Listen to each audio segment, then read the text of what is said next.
So, good day mga boss, ito mag-aano tayo, magme-maintenance naman tayo sa motor.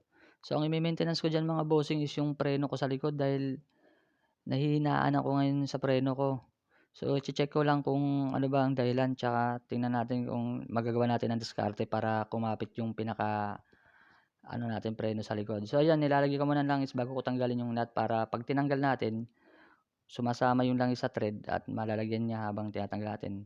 Tsaka 'yan para iwas na rin sa kalawang.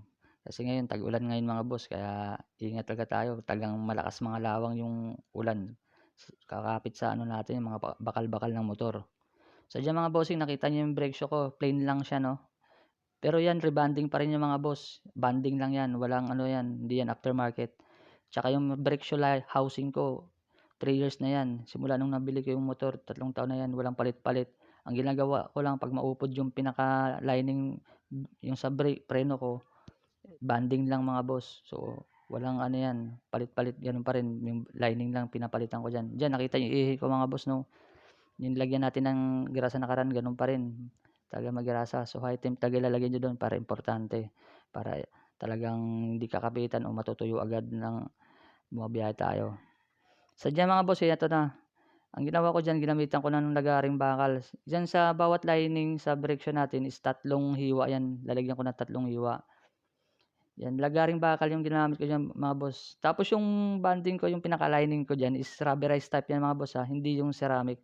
Pero ano naman, depende naman sa inyo kung anong gusto niyo. Pero mas gusto ko kasi yung rubberized kasi alam alam niyo mga boss, ang rubberized hindi agad siya nakakaano, sira sa hub natin o nakakapag kumakain, malakas kumain ng hub natin. Kaya yung iba mabilis kinain yung hub nila o kaya lumalim dahil yung hindi rubberized type yung gamit. Yung rubberized type kasi maganda siya kasi hindi agad nakakasira sa hub natin o kaya yung kinakain yung bakal-bakal, yung parang liha. Yan kasi hindi siya liha type, eh, rubberized type siya, pero makapit din yan mga boss.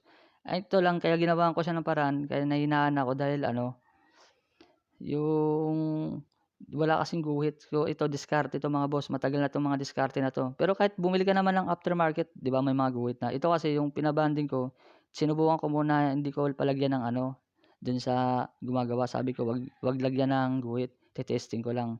Pero lahat ng pinabonding ko talaga is may guhit.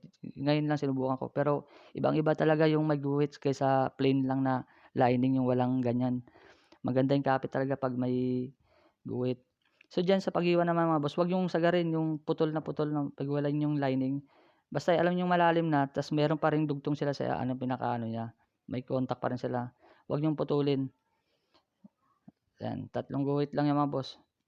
So, ano bang ano, dahilan bakit ginuguhitan mga boss? Sa'kin sa pagkakaintindi ko lang mga boss, 'di ba halimbawa plain 'yan, isipin niyo yung plain pa lang siya 'di ba? Tapos bumabiyahe tayo pumipreno tayo 'di ba 'pag once na tinanggal natin gulong 'pag maglinis tayo ng sa preno, may makikita kayong mga parang buwangin-buwangin o yung naga-grind niya na mga lining. So, anong nangyayari kapag gano'n 'di ba mga boss? Kapag once na pumipreno tayo hindi hindi sila nagiging compress nung pinaka-lining tsaka yung hub.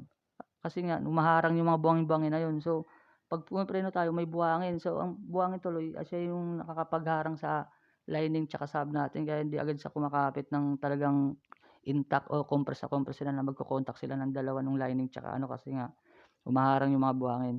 So, ang purpose naman ng guhit, ano ba ang purpose ng guhit mga boss?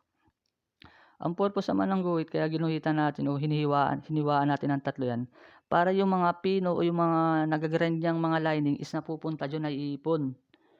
So, once na naipon niya yung naka-grind niya, yung mga buwangin-buwangin naipon niya dun sa mga sa hinihiwa natin na 'yan.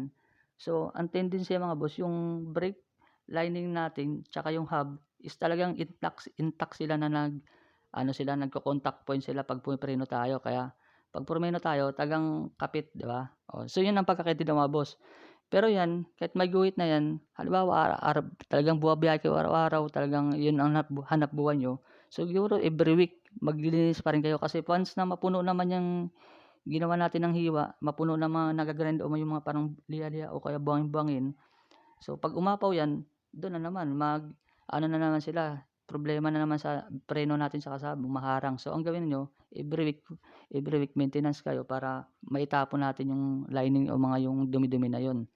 So 'yan ang ano diyan, yung purpose niyan yung hiwa na yun mga boss. Sa akin, ewan ko lang kung anong pagkakaintindi niyo sa iba, pero sa akin yun ang intindi ko mga bossing.